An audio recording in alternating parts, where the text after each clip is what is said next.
आज हम बात करेंगे ड्रामा सीरियल में मंटो नैयो के बारे में, जिसके आने वाले एपिसोड में आप लोगों को बड़े इंटरेस्टिंग सीन और धमाकेदार एक्शन सीन्स देखने को मिलेंगे, जहां पर आप लोगों को दिखाया जाएगा बिन्यामीन और इतने में सिराज की दोबारा से जंग शुरू होने वाली है। जैसे मैंने आप लोगों को पिछले वाले रिव्यूज में बताया था लेटेस्ट एपिसोड में, तो आप लोगों को वैसे ही दिखाया गया है। अब मैं आपको बताऊंगा कि ड्रामा सीरियल में मंटो नैयो में आने वाले एपिसोड में क्या होगा, किस तरीके से इस जंग में मंटो भी अपना हिस्सा डालेगा और इस सुलह में भी मंटो का ही हाथ होगा। तो वीडियो को लास्ट में देखना है। अगर इस वीडियो को आप लोगों ने लास्ट तक देख लिया तो समझ लो आप लोगों ने आगे आने वाले 10 एपिसोड तक की स्टोरी समझ आप लोगों को दिखाया गया, जहां पर सिराज अमृतसर ने भी अपने बेटे को जेल से आजाद करवा दिया है और दूसरी तरफ बिन्यामीन का दूसरा बेटा भी आ गया है। अब प्रॉब्लम यह है कि जो फरहाद है, जो कि बिन्यामीन का पहला बेटा और बड़ा बेटा है, उसके सर पे इश्क का भूत सवार हुआ है। वो चाहता है कि अगर ये सुलहनामा खत्म हो जाता है तो होने दे, लेकिन मैं मेमल को नहीं छोड़ने वाला। उसे सुलह से ज्यादा मेमल की मोहब्बत अजीज है, सो इसलिए वो मेमल पे जान मारने लगा है। तो आने वाले एपिसोड में आप लोगों को दिखाया जाएगा जहां पर सिराज अमृतसरी के बेटे यानी कि शमशेर और दूसरी तरफ हमें दिखाया गया बिन्यामीन का बेटा यानी फरहाद, इन दोनों की आपस में मुलाकात होगी, गाड़ियां आमने सामने आ जाएंगी। इन दोनों के बीच में कोई इतनी बड़ी फाइट तो नहीं होगी, लेकिन कुछ लफ्जों के मार पड़ेंगे, जिसमें आप लोगों को दिखाया जाएगा कि जो यानी कि जो सिराज अमृतसरी का बेटा शमरेज, ऐसे पता लग जाएगा कि इसके इरादे कुछ ठीक नहीं लग रहे हैं। वो जाके अपने अब्बा को बता देगा कि जो फरहाद बिन्यामीन है उसके इरादे कुछ ठीक नहीं लग रहे। और फिर दूसरी तरफ आप लोगों को यह भी दिखाया जाएगा कि शमरेज को इस बारे में पता लग जाएगा कि इसने आपकी बहन के साथ बदतमीजी की थी और शमरेज को बहुत ही ज्यादा गुस्सा आएगा।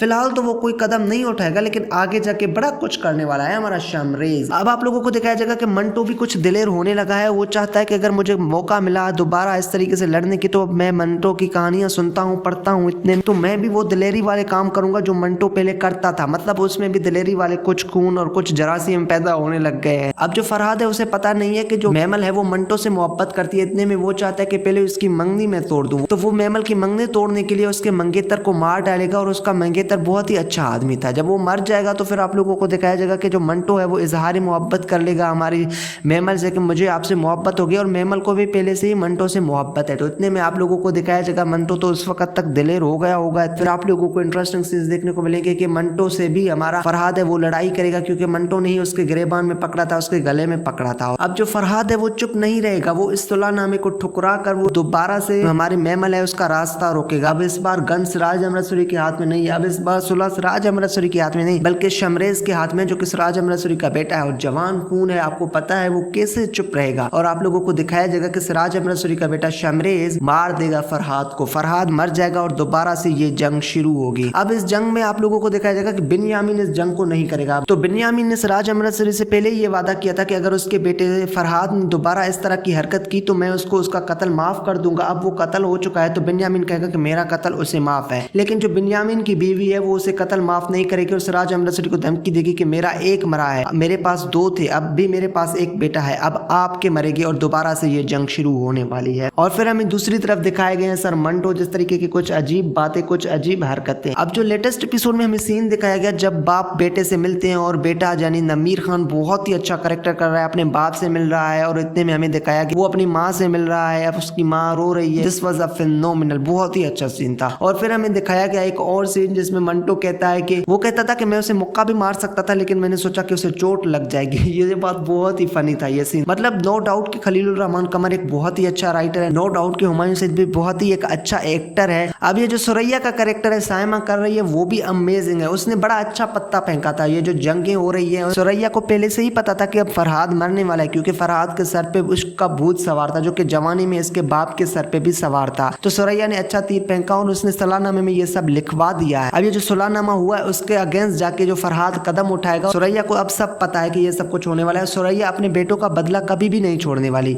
और वैसा ही सब कुछ होगा। और आप लोगों को दिखाया जाएगा कि जो सुरैया के बेटे का एक का बदला तो हमारे शमरेज ने ले लिया, यानी कि फरहाद को तो मार दिया, अब उसका दूसरा बेटा है। सुरैया के नजर में उसका दूसरा बेटा मरेगा तो ही सुलह होगा। अच्छा, इसी दौरान कुछ सीन आप लोगों को ऐसे भी दिखाए जाएंगे जहां पर मंटो सर के सिराज अमृतसरी से कुछ मुलाकातें होंगी और अब जो सिराज अमृतसरी है वो मंटो की बातों से बहुत ही ज्यादा कुछ इंप्रेस होगा, कहेगा कि यार अच्छा यार ये बंदा और पागल सा है डरपोक, लेकिन बातें बड़ी अच्छी करता है। फिर उसके बारे में खोज करने लगेगा और सिराज अमृतसरी इसके बारे में ये पता लगा लेगा कि ये हकनवाज मंटो की गोद में पला है। हकनवाज मंटो भी एक बहुत ही बड़ा क्रिमिनल था, वो भी बहुत ही बड़ा इस तरीके के डॉन था। अब उसे ये बात जब पता लगेगी कि सिराज अमृतसरी हैरान रह जाएगा कि जी जो हकनवाज मंटो था उसने इस बच्चे को पाला था, इसके माँ बाप को मार के उसने इसे गोद लिया था। वो हैरान रह जाएगा और उसके नजरिए में मंटो मंटो की इज्जत और भी बढ़ जाएगी। मैंने आप लोगों को पहले ही 1-2 रिव्यू में बताया था कि इस ड्रामे की हाइप है वो 14 to 16 एपिसोड के बाद और ज्यादा बढ़ जाएगी। जैसे जैसे एपिसोड बढ़ते जा रहे हैं वैसे वैसे इस ड्रामे की हाइप बढ़ती जा रही है, वैसे वैसे इस ड्रामे की टीआरपी भी बढ़ती जा रही है।